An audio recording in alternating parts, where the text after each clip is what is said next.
Alkitab dimulai ketika Allah menciptakan dunia yang indah, yang kemudian dinikmati oleh seluruh makhluk ciptaannya. Lalu ia menunjuk Adam dan Hawa untuk memerintah atas dunia ini bagi dia. Allah juga memberi mereka jalan untuk memperoleh hikmat dan hidup dari Allah. Tetapi ia kemudian memberitahu mereka bahwa ada satu pohon yang tidak boleh mereka makan buahnya, sebab mereka bisa mati. Jadi mereka harus memilih bagaimana mereka akan memerintah bersama-sama Allah. Wah, ini terasa seperti sebuah ujian. Ya, karena memang ini sebuah ujian. Tetapi bukankah Allah kelihatan kejam kalau menguji mereka seperti itu? Ya, tidak semua ujian itu buruk.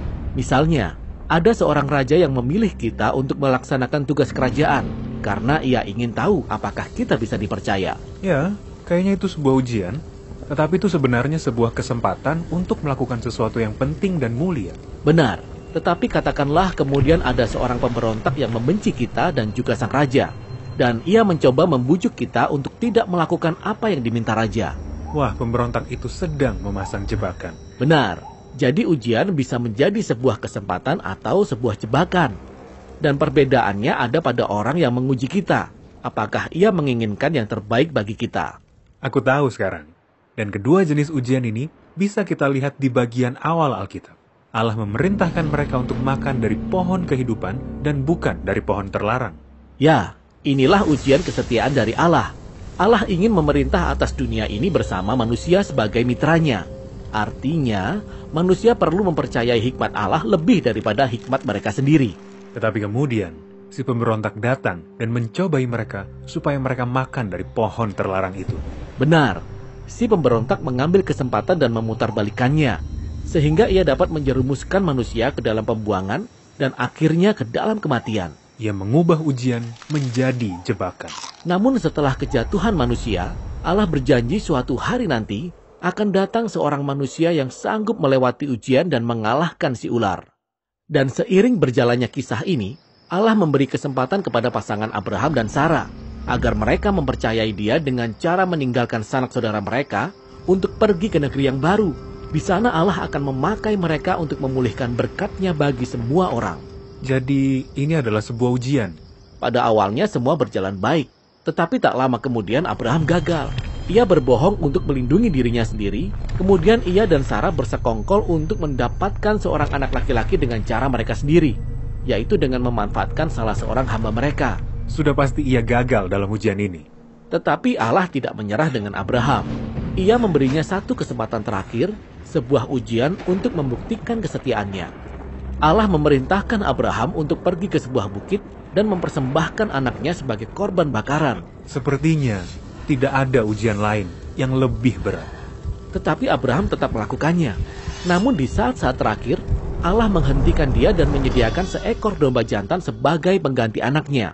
Allah kemudian berfirman, ia akan menggenapi janjinya melalui keturunan Abraham, karena Abraham berhasil melewati ujian ini. Walaupun Abraham berhasil melewati ujian ini, tetapi ia belum terbukti sebagai mitra yang benar-benar bisa dipercaya. Kita masih menanti-nantikan seseorang yang sanggup melewati ujian yang paling utama.